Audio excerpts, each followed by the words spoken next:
లక్ష్మణ్ గారు ఏం చెప్పదలుచుకున్నారు మీరు? వరుసగా ఎన్కౌంటర్లు కావచ్చు, సో చాలా మంది వందల సంఖ్యలో లొంగిపోతా ఉన్నటువంటి మావోయిస్టులు కావచ్చు, ఒక పక్కన మీలాంటి వాళ్ళు మాట్లాడుతూ ఉన్నటువంటి బూటక్ ఎన్కౌంటర్లు కావచ్చు, ప్రభుత్వాలు తీసుకున్నటువంటి నిర్ణయాల పట్ల మీ ఒపీనియన్ ప్రజెంట్ ఇప్పుడు ఇక్కడ చనిపోయినటువంటి రామచంద్ర రెడ్డి గారిది మీరు చిత్రహింసలకు గురి చేసి చంపాలని చెప్పేసి అంటే నిజంగానే ఎన్కౌంటర్లను మరణించాలని చెప్పేసి ఏమన్నా అనుకుంటా ఉన్నారు? ఈ మారణ హోమాన్ని ఆపివేయాలని చెప్పి ఒక 19 నెలలుగా పౌర హక్కుల సంఘాలు, ప్రజా సంఘాలు, ఆదివాసీ హక్కుల సంఘాలు ఘోషిస్తూ ఉన్నాయి. కానీ ఈ ఆపరేషన్ కగార్ను ఎక్కడ కేంద్ర ప్రభుత్వం ఆపడం లేదు. మేమిక్కడ సిద్దిపేట జిల్లా కోహెడ మండలం తీగలకుంటపల్లిలో ఇవాళ కొద్ది గంటల ముందు వికల్ప్ మావోయిస్టు పార్టీ కేంద్ర కమిటీ సభ్యుడు వికల్ప్ భౌతిక కాయం వచ్చింది. ఆ భౌతిక కాయం సాక్షిగా ఇక్కడ మాట్లాడుతూ ఉన్నాం. ఈ మారణ హోమాన్ని ఎప్పుడు ఆపుతారు అని ఇక్కడ ఉన్న ఈ గ్రామ ప్రజలు ఆ భౌతిక కాయాన్ని చూసి శోక సంద్రులయ్యి వేలాదిగా తరలి వచ్చిన సందర్భం ఇది. ప్రభుత్వానికి వాళ్ళు ఏడ్చుకుంటున్నారు అనే కనబడుతుండొచ్చు, కానీ ఆ కంటి దార వెనుక ఉన్న ఆ ఆగ్రహాన్ని, ఆక్రోశాన్ని, ఆ ఆవేశాన్ని నీకేదైనా ఎక్కడైనా సాధ్యమైతే శాస్త్రీయంగా విశ్లేషణ చేసుకోమని చెబుతా ఉన్నాం. ఒక 45 సంవత్సరాలుగా మావోయిస్టు పార్టీ కేంద్ర కమిటీ సభ్యుడు వికల్ప్ ఉద్యమంలో పనిచేస్తే ఇప్పుడు భౌతిక కాయమైన తర్వాత కూడా ఆయన న్యాయస్థానాల్లో ఆయన భౌతిక కాయం, ఆయన కొడుకు రాజచంద్రారెడ్డి, సహచరి మాలతి, స్నేహ కూతురు వీళ్ళందరూ కలిసి ప్రజా సంఘాల సహకారంతో న్యాయస్థానాల్లో పెద్ద ఎత్తున పోరాటం చేశారు. సెప్టెంబర్ 22 నాడు మేము ఏ శశబిషలు లేకుండా ఎన్కౌంటర్లన్నీ బూటకమని గత 53 సంవత్సరాలుగా చెప్తున్నాం. ఆపరేషన్ కగార్లో నేల కొరిగిన 700 మంది ఎన్కౌంటర్ కూడా బూటకమైన ఎన్కౌంటర్. ఇదే రామచంద్రారెడ్డి అలియాస్ వికల్ప్ సెప్టెంబర్ 20 కంటే ముందే రాయపూరు ఆరోగ్యం బాగలేక వికల్ప్ ఆ తర్వాత కోసా కలిసి మాకున్న సమాచారం ప్రకారం ఛత్తీస్గఢ్ రాయపూర్కి వచ్చి ఆ మెడికల్గా ట్రీట్మెంట్ తీసుకున్న సమాచారం అందుకున్న ఆ ప్రభుత్వ బలగాలు తెలుసుకొని వీళ్ళిద్దరిని తమ అదుపులోకి, కస్టడీలోకి తీసుకున్న తర్వాత వాళ్లకు ఒక మత్తుమందు లాంటి ఇంజెక్షన్లు ఇచ్చి తాజాగా ముఖాలున్నప్పుడు ఫోటోలు తీసుకొని వాళ్ళ ఫోటోలను తీసుకొని భద్రంగా పెట్టుకున్న తర్వాత ఆ టార్చర్ చేసి అడవికి తీసుకెళ్ళి, అంటే ఎక్కడైతే వాళ్ళు పని చేశారో నారాయణపూర్ జిల్లా ఆబుజ్మడ్ అడవుల్లో ఎక్కడైతే పని చేశారో అక్కడ పడేసి ఇది హోరాహోరీ జరిగిన యుద్ధం, ఎన్కౌంటర్ అని ప్రకటించారు. ఎంత బూటకమో అది ఎంతగా బూటకమో పౌర హక్కుల సంఘం నిర్ధారించి చెబుతుంది. మేము ఖచ్చితంగా రాయపూర్ వెళ్తాం, అక్కడ ఎవరైతే ట్రీట్మెంట్ చేసిండో ఆ డాక్టర్ని కలుస్తాం, చుట్టుపక్కల ప్రజలు కలుస్తాం. ఖచ్చితంగా కేంద్ర రాష్ట్ర ప్రభుత్వం యొక్క ఆ దమనకాండను మేము ఎండగడతాం. అయితే వీళ్ళు ఎప్పుడైతే చేతికి దొరికిండ్రో మీరు వాళ్ళతో కేంద్ర కమిటీ సభ్యులు కదా, వాళ్ళతో మాట్లాడవచ్చు కదా. ఈ మారణ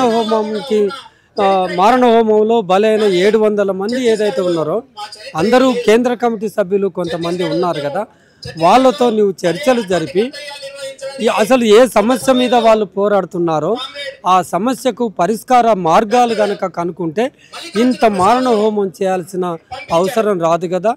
700 మందికి పైగా నువ్వు ఎందుకు చంపుతున్నామంటే అక్కడ ఆ భూమిలో నిక్షిప్తంగా ఖనిజ సంపద ఉంది.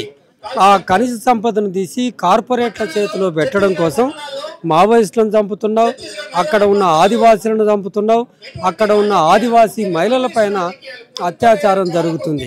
అంటే ఇంత ఇంత దౌర్జన్యం చేసే హక్కు ప్రభుత్వానికి ఎవరిచ్చారని అడుగుతా ఉన్నాం.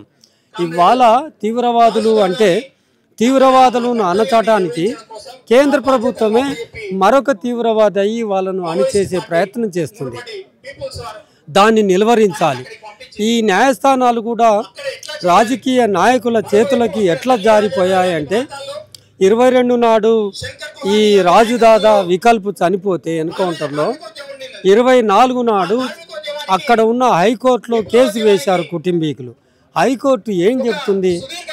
హైకోర్టు ఏం చెప్తుందంటే దీన్ని అర్జెంటుగా తీసుకోవాల్సిన పని ఏముంది, అది వరుసలో రమ్మంటుంది. అక్కడ బాడీ పడి ఉంది, దాన్ని ప్రాముఖ్యతనిచ్చి బెంచ్ మీద విచారించండి అంటే అంత ప్రాముఖ్యతనిచ్చి ఇవ్వాల్సిన అవసరం లేదని మొదటి పాయింట్ చెప్తుంది. రెండో పాయింట్ ఇది వరుసలో రానిలే అంటుంది. ఈ హైకోర్టుకు చెవులు లేవు, కళ్ళు లేవు, దీనికి ఎలాంటి స్పందన లేదు అని సుప్రీంకోర్టులో వేస్తే సుప్రీంకోర్టు హైకోర్టును మళ్ళీ ఆర్డర్ ఇచ్చింది. ప్రాధాన్యతనిచ్చి ప్రయారిటీ బేసిస్ మీద ఇప్పుడు సెలవులు ఉన్నాయి కనుక అక్టోబర్ 6 నాడు వినమని సెప్టెంబర్ 26 నాడు ఆర్డర్ ఇస్తే అక్టోబర్ 6 నాడు న్యాయమూర్తి ఆయన ముందుకు వస్తే ఆయన చెప్పేది ఏంటంటే ఈయన నక్సలైట్ కదా, ఆయన నక్సలైటో అవునో కాదో రీపోస్ట్ మార్టం చేసే పిటిషన్ మీ ముందు ఉంది, దాన్ని విచారించండి అంటే ఈయన నక్సలైటా కాదా, నక్సలైటే అయితే కనుక ఈయన మీద ఎన్ని కేసులు ఉన్నాయో ఏ పోలీస్ స్టేషన్లో నమోదయ్యానో మొత్తం తీసుకురండి అని చెప్పి ఆర్డర్ ఇచ్చేసింది 6 నాడు.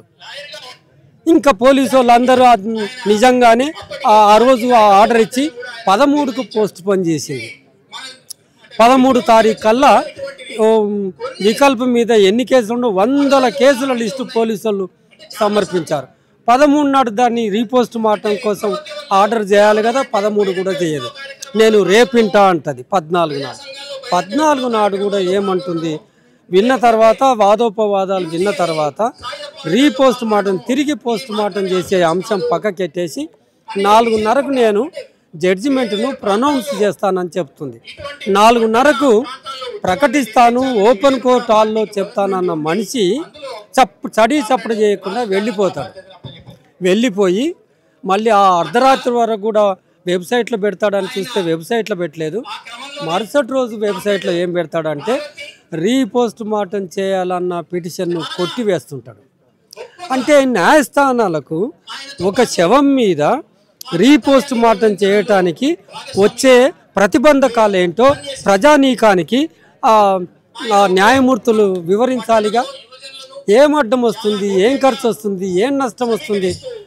అయితే శవాన్ని చూసిన వాళ్ళు కుటుంబీకులు చెప్పేది ఏంటంటే తూటాలు దిగిన ఆనమాలు 2 ఉన్నాయి బాడీలో, మిగతా గాయాలన్నీ కత్తితో కోసేసిండ్రు. ఆ పోస్ట్ మార్టం జరిగిన వీడియోలో కూడా కత్తితో కాళ్ళు చేతులు విరిచేసి కోసినట్టుగా ఉన్నాయి. అవి ఎక్కడ తేలాలి రీపోస్ట్ మార్టం చేయకపోతే? అందుకని మేము నిర్ధారిస్తున్నది ఏంటంటే న్యాయస్థానాలు కూడా రాజకీయ పార్టీలు అయిపోయినాయి. అటు రాజకీయ పార్టీలు న్యాయం చేయవు, ఇటు న్యాయస్థానాలు న్యాయం చేయకపోతే ప్రజలకు దిక్కెవరని అడుగుతున్నాం. ఇవాళ ఈ శవం ఇస్తున్న సందేశం ఏంటి? మొత్తం జనసందోహానికంటే ఇప్పటికైనా యునైట్ కాండి, ఐక్యం కాండి. ఈ క్రూరమైన నిరంకుశమైన ఈ హింసాపూరితమైన రాజ్యం మీద పోరాటం కోసం ఒక్కటి కాండి, ఐక్యం కాండి అని ఒక సందేశాన్ని ఇస్తుంది. ప్రజలు ఏడుపులే కాదు, ప్రజలు ఐక్యం అవుతున్నారు, వాళ్ళు ఇస్తున్న సందేశం తీసుకుంటున్నారు. ఇది ఒక ఉద్యమ ప్రాంతం. ఈ ప్రాంతం నుంచి ఎంతోమంది అమరులైనరు, రామచంద్రారెడ్డి లాంటి వాళ్ళు ఎంతోమంది అమరులైనరు. అమరులు చెప్తున్న ఆ త్యాగాలు, అమరులు చెప్తున్న ఆ సంకేతాలను తీసుకొని దేశంలో మార్చి 31, 2026 నాటికల్లా సమసిపోతుంది అనుకుంటున్నారు. ఇది సమసిపోయే ముచ్చట కాదు, మరింత ఉద్యమాలు ఉధృతమవుతాయి. ప్రజలు ఎప్పటికైనా విజయులు అవుతారు, ఓడిపోయేది నిరంకుశ ప్రభుత్వాలే అని చెప్తా ఉన్నాం ఈ సందర్భంలో.